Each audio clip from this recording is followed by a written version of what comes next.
नमस्कार दोस्तों। ऑटिज़म का एक नया रूप वर्चुअल ऑटिज़म हमारे समाज में आ रहा है। मेरा ये वीडियो देखने के बाद काफ़ी पेरेंट्स की क्वेश्चन मेरे पास आए कि हम कैसे समझें कि ये ऑटिज़म क्लासिक मतलब जन्मजात या वर्चुअल मतलब मोबाइल डिपेंडेंट है, और घर पे क्या करें कि हमारे बच्चे सुरक्षित रहें। थैंक यू सो मच कि आपने इस टॉपिक को पॉजिटिवली लिया और एक अवेयर इंटेलिजेंट पेरेंट के तौर पे आप लोग सामने आए। पहले हम बात करते हैं ऑटिज़म और उसकी क्लासिफिकेशन की। ऑटिज़म यूँ तो अभी तक जन्मजात ही था, जिसमें बच्चे by birth mentally development issues के साथ जूझ रहे होते हैं, सोशली इंटरैक्ट नहीं होते हैं, रिपीटेड बिहेवियर्स होते हैं। बट अभी पिछले कुछ सालों में ये एक नए रूप में उभर कर आया है जिसका नाम है वर्चुअल ऑटिज़म। वर्चुअल मतलब कोई भी चीज़ जब हम स्क्रीन के ऊपर डिपेंडेंट करते हैं, जब हम दूसरी दुनिया को देख रहे होते हैं स्क्रीन में, मोबाइल में, टीवी में, लैपटॉप में, उसको हम वर्चुअल शब्द से जानते हैं। और अगर इसके कारण ऑटिज़म मतलब मानसिक विकृति डेवलप हो तो हमने उसको नाम दिया वर्चुअल ऑटिज़म। वर्चुअल ऑटिज़म पिछले 1 साल में जब से कोविड आया है तब से बहुत ज़्यादा बढ़ गया है, क्योंकि ज़्यादातर पेरेंट्स घर में बिज़ी हैं, घर के कामों में बिज़ी हैं, वर्क फ्रॉम होम में बिज़ी हैं, मेड्स नहीं हैं, तो बच्चों के पास अगर एंटरटेनमेंट का कोई साधन है तो वो है टीवी या मोबाइल। और हम बच्चों को खुशी खुशी देने तैयार हैं कि ठीक है, कम से कम इस बहाने बच्चा बिज़ी रहता है और सीखता है, उसकी लर्निंग प्रोसेस चालू है। अब वर्चुअल ऑटिज़म को कैसे समझा जाए? अगर बच्चे में क्लासिक ऑटिज़म है तो आपको उसके सिम्टम्स 6 महीने से 9 महीने के बीच में नज़र आने लगते हैं। आपको समझ आने लगता है कि आपका बच्चा बाकी सामान्य बच्चों के जैसे रिस्पॉन्स नहीं करता है। आँखें नहीं मिलाता है, आवाज़ देने पे पलटता नहीं है, कभी अपने आप पलटता है किसी अजीब सी आवाज़ के लिए, बट नाम पुकारने पर नहीं पलटता, मम्मा-पापा को नहीं पहचानता, किसी पर्टिकुलर साउंड के लिए खुश होता है, पर आम तौर पे उसका व्यवहार सामान्य डेवलप्ड बच्चों से अलग है। इसके लिए हमें ईईजी और कुछ और टेस्टिंग करानी होती है जो सिग्निफाई करते हैं कि ये क्या है, ऑटिज़म है, सीपी है या कुछ और बीमारी है।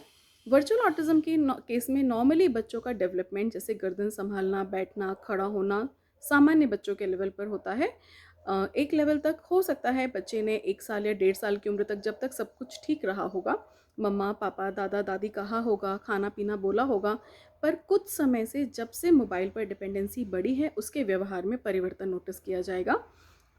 यही सेम हिस्सा आवाज़ देने पर सुनना नहीं है, अपना नाम पहचानना नहीं है, मम्मा-पापा नहीं कहना है, घर के कामों में, आस-पास की चीज़ों में इंटरेस्ट नहीं लेना है, उसकी एनवायरनमेंट को जानने की, अपनी दुनिया से बाहर आने की मतलब मोबाइल से बाहर आने की जो कोशिश है वो नगण्य होगी, ज़ीरो होगी, नेग्लिजिबल होगी।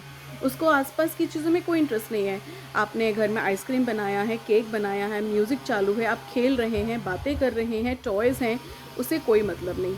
अगर कुछ पसंद है तो मोबाइल, और अगर आपने मोबाइल बंद कर दिया है तो चिल्लाना है या फिर गूंगे बहरे के जैसे रिएक्ट करना है, या फिर मोबाइल पर जिन चीज़ों को ज़्यादा देखा है जैसे कोई कलरफुल टॉय देखा है तो उन चीज़ों को फेंकना और उसकी आवाज़ को एंजॉय करना। ये वर्चुअल ऑटिज़म के लक्षण होंगे जो कि हमें समझना पड़ेगा, क्लासिक था, जन्मजात या टीवी देखने के कारण। हम यहाँ फोकस कर रहे हैं वर्चुअल ऑटिज़म के ऊपर। अगर बच्चे को वर्चुअल ऑटिज़म के सिम्टम्स नज़र आ रहे हैं तो क्या करना है? यहाँ पर आपको 2 चीज़ों पर फोकस करना है। पहली चीज़ है स्क्रीन विड्रॉल। जी हाँ, स्क्रीन विड्रॉल। बच्चे को मोबाइल नहीं देना है, सिर्फ इतने से कुछ नहीं होगा। बच्चे हमें कॉपी करते हैं, हम जो भी करते हैं बच्चे वही करते हैं। अगर हम अपना दिन का समय मोबाइल या टीवी के साथ ज़्यादा गुजारते हैं तो बच्चों को लगेगा उनसे ज़्यादा इम्पॉर्टेंट हमारे लिए मोबाइल और टीवी है। ऑफ कोर्स उनके लिए भी हमसे ज़्यादा इम्पॉर्टेंट मोबाइल और टीवी हो जाएगा। इसलिए हमें बच्चों को ये समझाना पड़ेगा कि सबसे ज़रूरी वो है हमारी दुनिया में। हमें अपने 24 घंटे का एक कीमती समय 2 ढाई घंटा जितना आपसे इन्वेस्ट हो सकता है, जी इन्वेस्टमेंट आपको बच्चे को देना है, क्योंकि यही वो समय है जो भविष्य में आपके पास पलट कर आएगा।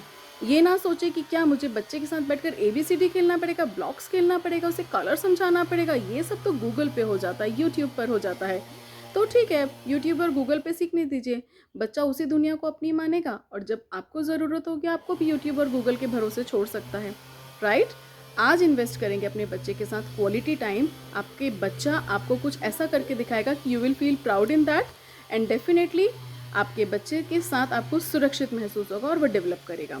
अपने बच्चे के साथ क्वालिटी टाइम दें। घर में जो भी चीज़ें अवेलेबल हैं, आपके पास जो भी आपके बच्चे की कैपेसिटी है, उसकी उम्र के हिसाब से, उसकी एबिलिटीज़ के हिसाब से बच्चे को एंटरटेन कीजिए, अपने साथ घर के कामों में एंगेज कीजिए।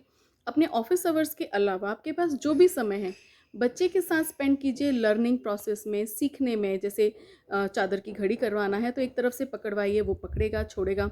शुरू में नहीं करेगा, 1 दिन, 2 दिन, 10 दिन, महीना भर लग सकता है उसको मोबाइल की दुनिया से अपनी दुनिया में लाने के लिए। सब्र रखिए, बी पेशेंट, बी काम, बी पॉजिटिव। आपको ये सोच के चलना है कि आज नहीं तो कल, नहीं तो परसों आपका बच्चा डेफिनेटली आपकी बात सुनेगा। मम्मा पापा कहकर सामान्य बच्चे के जैसे अपनी सारी ज़रूरतें, अपनी सारी शिकायतें, अपनी सारी पसंद नापसंद आपके सामने रखेगा, और उसे एक अच्छे दिन के लिए आपको आज से मेहनत करनी होगी। दूसरी बात, किस तरह से शुरुआत करनी है?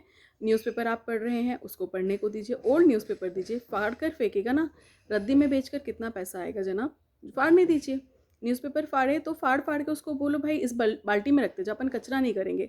आप भी न्यूज़पेपर पढ़ने के बाद उसी बाल्टी में रखें, बाद में अपना पेपर उठा कर रख लीजिए, उसको फाड़ फाड़ कर रखने दीजिए। इस बहाने वो चीज़ों को एक जगह इकट्ठा करना सीखेगा। आप किचन में बर्तन मांज रहे हैं, एक एक कटोरी उसको देते जाइए, ड्रॉर में रखते जाए। ठीक है, गीला रख रहा है, आप सुखा कर रखते जाइए। थोड़ी सी मेहनत आप करेंगे, थोड़ी सी वो करेगा, डेफिनेटली एक टाइम ऐसा आएगा कि आप सब मिलकर बहुत ही प्यारा परिवार बन जाएंगे। आपके बच्चे हैं, आपको इन्वेस्ट करना है, आपका प्राउड है, आपका भविष्य है, तो सब कुछ तो समय आपको ही देना होगा ना। सही समय पर पहचानिए बच्चे की ज़रूरतें क्या है, और उसके हिसाब से अपना दिन प्लान कीजिए, अपना काम प्लान कीजिए, अपना समय प्लान कीजिए, ताकि बच्चा इग्नोर होकर किसी दूसरी दुनिया में ना जाए। वर्चुअल ऑटिज़म की दुनिया से बच्चों को वापस लाना बहुत ईजी है, सिर्फ लगता है तो समय और एक प्रॉपर प्लानिंग। एक और इम्पॉर्टेंट बात, आपको डाइट पर भी फोकस करना होगा। एक कॉमन स्टडी है कि ऑटिज़म के बच्चों में विटामिन डी और कैल्शियम कम पाया जाता है, तो vitamin D supplements, calcium supplements और हाई प्रोटीन डाइट देने से भी थोड़ा सा इम्प्रूवमेंट फास्ट होगा। तो stay safe, stay home, thank you.